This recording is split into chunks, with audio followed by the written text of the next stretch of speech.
9:12 in the morning. It's Indiana in the Morning on WCCS 101.1 FM, AM 1160, and WCCSradio.com.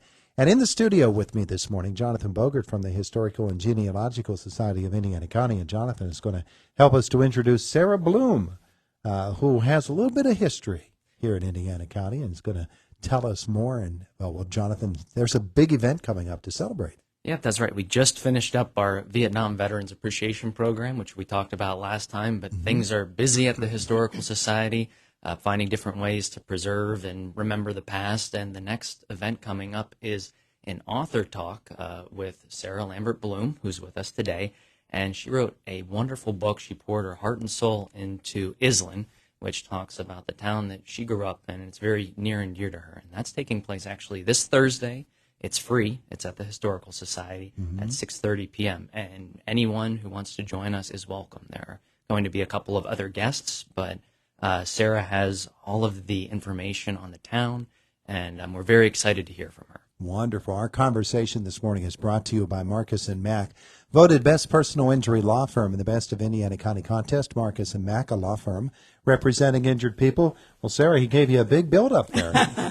I'll try to earn it today. Well, tell me about this wonderful book that you wrote. This book started out as an article for Wikipedia, believe it or not. Oh, yeah? Back in 2020, when everything folded, it was an opportunity for me to put my energy elsewhere. And the first thing I thought of was, I wonder what they said about my father in Iselin in Wikipedia. I looked it up, nothing. Nothing. And I said, okay, Dad, took me 79 years, but I'm writing your story here, So it did mention Paul Wass, who was an Iselin native, and he was a businessman and a state representative.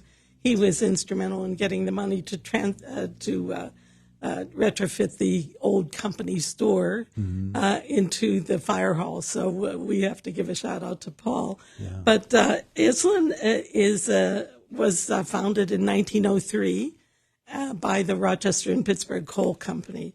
And it was sold to them by Julia Rossborough, who was the 14th child of the Rossboroughs from Elders Ridge, a little town close to Iselin. Iselin is 17 miles southwest of Indiana, 45 miles northeast of Pittsburgh, so we're right in that sweet spot there. Yeah. And the National Park Service Appalachian Cultural Resources Workshop Papers writes that along with the change to factory production, there was a basic shift in the source of energy from human to steam. The Industrial Revolution was ultimately driven by steam engines fueled by coal. As it progressed, 1880 to 1930, so did the demand for a plentiful and cheap source of coal energy. In America, that source was bituminous coal, founded in the Appalachian Mountains, which run from Pennsylvania to northern Alabama. So the first thing is my title is called Iselin, of course. Mr. Iselin was a Swiss banker. He emigrated to New York. He never stepped a foot into Pennsylvania. Yeah. His son, Adrian Iselin, also never did, but they founded many towns in western Pennsylvania. And my two subtitles are The Rich History of a Western Pennsylvania Coal Town in Appalachia, because everybody thinks of eastern Pennsylvania as coal country. And no one thinks of Pennsylvania as Appalachia. So I have a very wordy first subtitle. The second one is the inspiring story of unrelenting citizen advocates. Sorry, I have a croaky throat this morning, for social justice. And those I want to highlight a little bit in the talk today. So I hope that everyone comes to the event on Thursday night. Yeah. My book will be on sale. And I hope that everybody buys a copy and puts it in their high school library. That would be because very few people know about the history of bituminous coal. It drove the second wave of the Industrial Revolution of America, and it's so too little known and too little acknowledged. And that's one of my grandmother Lambert would say, I'm on the warpath. That's one of the things I want to do is teach that in the American history. And Then I want to say that, let's see what else. First of all, that it was the happiest childhood that anyone could imagine. Jonathan and I were just talking about that. In its height, Iselin had 5,000 people. That would be in the 1930s. In my era, my father was hired by the Rochester and Pittsburgh Coal Company in 1941 to go out and be the town manager. He was also elected Justice of the Peace of Young Township and served that for 25 years. And then he was elected district magistrate in Indiana County. And he was a really upstanding person. And my older sister, said that all the coal miners called him Mr. Jim. If there was any problem in town, where's Mr. Jim? Send Mr. Jim. He really kept us in line. But the hardships that I wanted to highlight by being owned first by the Rochester and Pittsburgh Coal Company, and then a salvage company bought us. That means that every building in town was owned. Yeah. Every building and every open space. And there's a couple stories that I didn't get in my first edition, but because people read the book and then called me and sent me things. Here's one, and I'm showing you a picture of Red Ross in his Iselin baseball uniform. You'll have turn to that to face our Facebook camera there, and folks can see that. Sure, and you'll have to come on Thursday night to see this photo.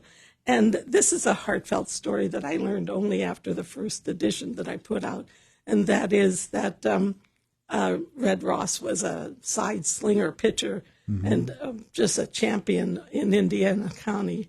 And he was recruited by the Pittsburgh Pirates in 1939 or so, and his father wouldn't let him. He said, you have to stay here and be an Iselin coal miner. You have 5 children. You can't take anything risky like a baseball. And so a couple years later, at the age of 39, he died of a mining-related illness, and he had a widow and 5 children, the youngest being 2 years old, who were given 2 weeks by the Rochester and Pittsburgh Coal Company, thank you very much, to get out of their company house. And there is no building house in Iselin that is not company owned. They had to move out of town. Yeah. When we think about the town that you grew up in, you would have grown up in the 40s and 50s. Yes. In Iselin, and I would imagine it's not substantially changed from its founding until that time when you were growing up there. Because the coal mining industry at that time, especially coming off of World War II, when the need for coal was so great, would have been pumping it out. There would have been no time for modernization of any sort. Correct. And it would have been a really, really difficult time for the adults. But as a kid growing up, loved it. You're just having a good time. Loved it. Yeah. The hardships that we like to highlight, which were, unforgivable, really. It's no way to treat people whom you own. Do I sound bitter?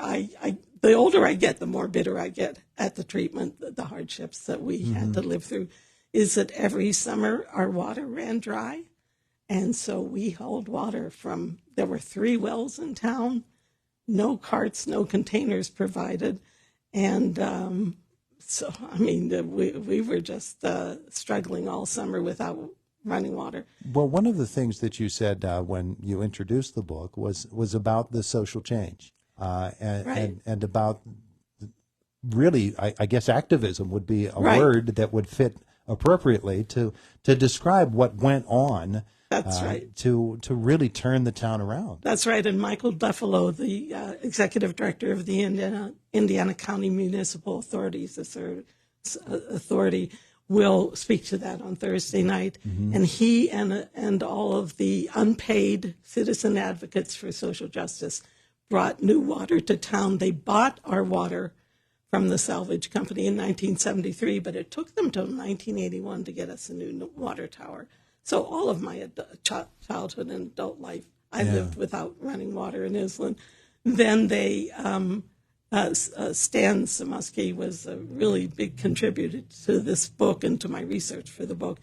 Then they put in the first and award-winning Royal Waste Treatment Plant in Iselin. It became, emulated all over the country in rural communities. And we got rid of the outhouses. That was 1983. It was that recently. That recent, yeah. Yeah. So Mike Duffalo will speak to that. And then the third hardship, let's say, the air. My dad, before those two were corrected, was able to raise grants and put out the fires in the Boney dump.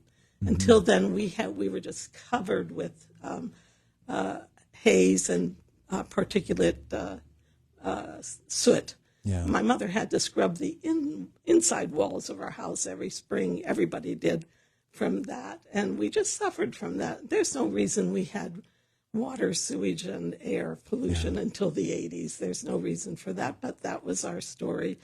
But you know, there has never been a Pulitzer Prize given to a history of a coal town.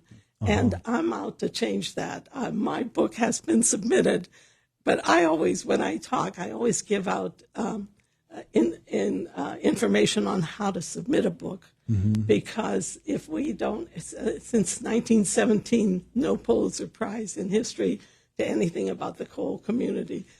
Perhaps it's our fault. Maybe we don't know how to submit a book, because a book can't be nominated if it's not submitted. So I'm teaching that too. Yeah. Grandmother Lambert, I'm on the warpath. Our stories need to be preserved, and yes. This is a wonderful way to do it. Jonathan, it is happening on Thursday. Thursday, 6:30 p.m. at the Historical Society. All the details are on our website, www.hgsic.org. And again, it's free. Come and join us and learn more about this great town and the people that help to keep it going and thriving. And meet Sarah, too. Yes, and meet Sarah, too. I'll be there. Wonderful. Sarah, thank you so much for coming to visit. We Todd. appreciate that. Jonathan, as always. Thanks for having us. It is the voice of Indiana County. It's WCCS 101.1 FM, AM 1160, and WCCSradio.com.